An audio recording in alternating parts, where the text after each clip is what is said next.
खुजली खुजली शरीर में अंदरूनी कारण से भी होती है, बाहरी कारण से भी होती है।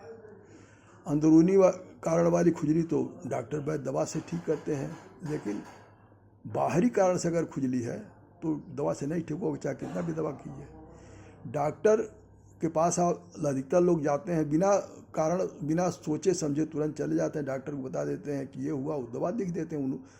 पहले के डॉक्टर वैद्य होम्योपैथी के और वैद्य जो डॉक्टर होते थे, वैद्य होते थे, वो कारण पूछते थे और उसी में पहले तो वो सोचते थे, कारण सोचते थे कि आखिर में परेशानी क्यों है, और वहीं बिना दवा के उपचार खोज लेते थे।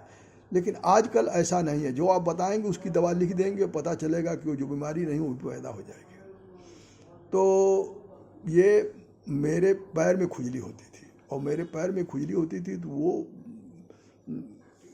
मैं परेशान हो गया उस खुजली से। तो मैंने जो है वह ध्यान दिया कि खुजली कब होती है, क्यों होती है। तो मैंने ध्यान दिया कि जब मैं एक चप्पल पहनता हूँ, ऑफिस में जो जाने वाला मैं चप्पल है तो वही पहनता हूँ तभी खुजली होती है। जब मैं ऑफिस में बैठता हूँ स्थिर होकर तब होती है, चलते वक्त नहीं होती, लेकिन जब मैं बैठता हूँ तो होती है।